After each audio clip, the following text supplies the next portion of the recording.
One of the things that helps leaders in districts and schools really get to a space where a lot of this work around social and emotional development is at the foundation is when the individual thinks more about how do they model and how do they be rather than what they need to do.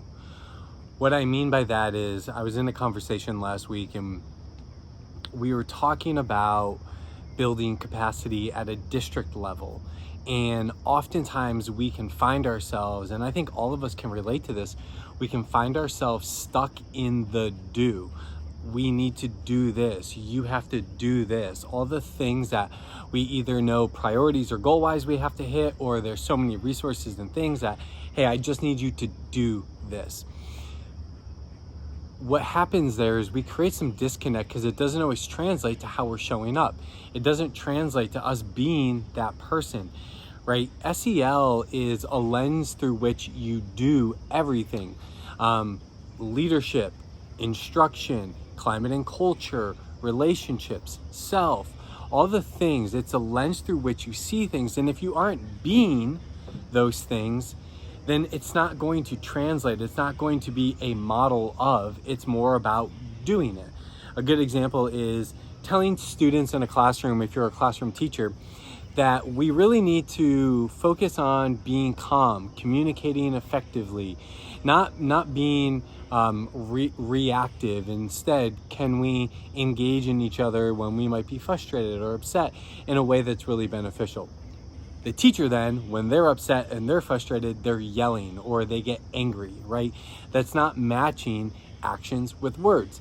Same thing on a scale of a leader. A leader really, really values, or they say to their staff that they value co-creating. We're going to do all of this together. We're all going to have our voices and really collaborate and create something collectively. They say that. What ends up happening, the reality is staff is always being told you need to do this, or leadership is deciding this is going to happen and they tell teachers you're going to be doing this, we're going to be doing this. What happens? Staff and teachers' voice completely diminished. Again, actions and words aren't matching up.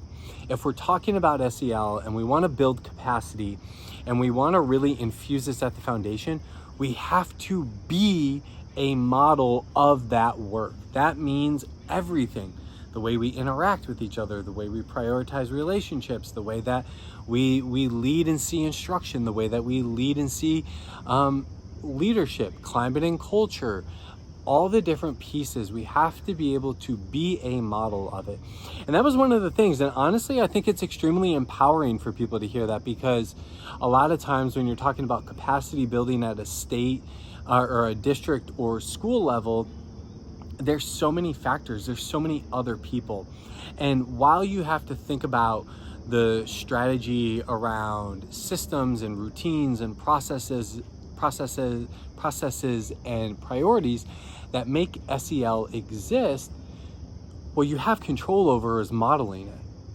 Modeling it with staff, modeling it with students, modeling it with coworkers, teams. You can be a model of it and you can start to name it, right? So that people can see or people can understand the connection. It was such a fascinating conversation and just such a reminder for me that when it comes to system-wide embodiment of this work or school-wide embodiment of this work, it truly starts with a commitment of modeling it and being it rather than doing it.